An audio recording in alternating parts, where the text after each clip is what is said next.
Yeah, I feel like for me personally, like I gotta have a pretty good grasp on the marketing side of things, but like the sales side of things, I'm still figuring that one out. Yeah.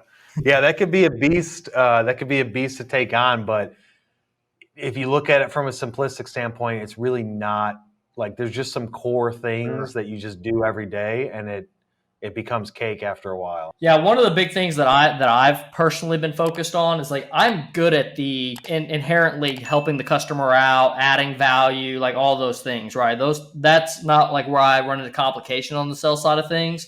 Where I run into complication on the sales side of things, and it's not even just on sales, but it maybe even on the execution side of things. It's the combating rejection and Oh combating, yeah. objections. So like dealing with objections and then overcoming those and still trying to close the people Yeah, yeah, absolutely. from that. Yeah. Yeah, I'm sure that. So the way I look at it from an objection handling standpoint is there has to be some common objections that you get, right? Yep. If you were to track them all, is it like typically one of three things, two categories of why they object? Would you Mhm. say? Yeah, I mean, What do you think you've seen? yeah, to be honest, like I'm not sure that I've really been collecting enough of that particular data to know exactly what the rejection is. Yeah, Maybe and maybe something simple like how are you going to help us, right? And it's like sometimes I notice like some of it's like a frame. It's a frame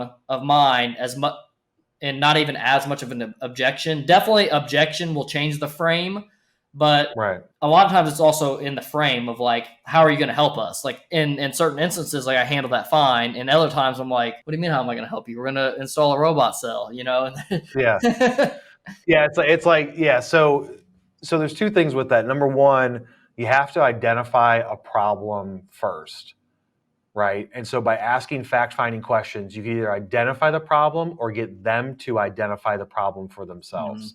So asking them questions in your case of selling automation type things, efficiencies, downtime, productivity, like going around figuring out the metrics that they're being tracked against, daily problems that they might have. How can you ask questions to get them to bring those problems up to the surface so then you can speak specifically to those problems and offer them the solution.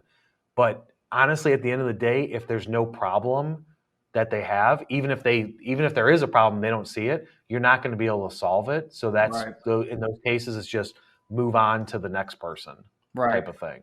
right. Yeah, it's But you like got to identify that problem first.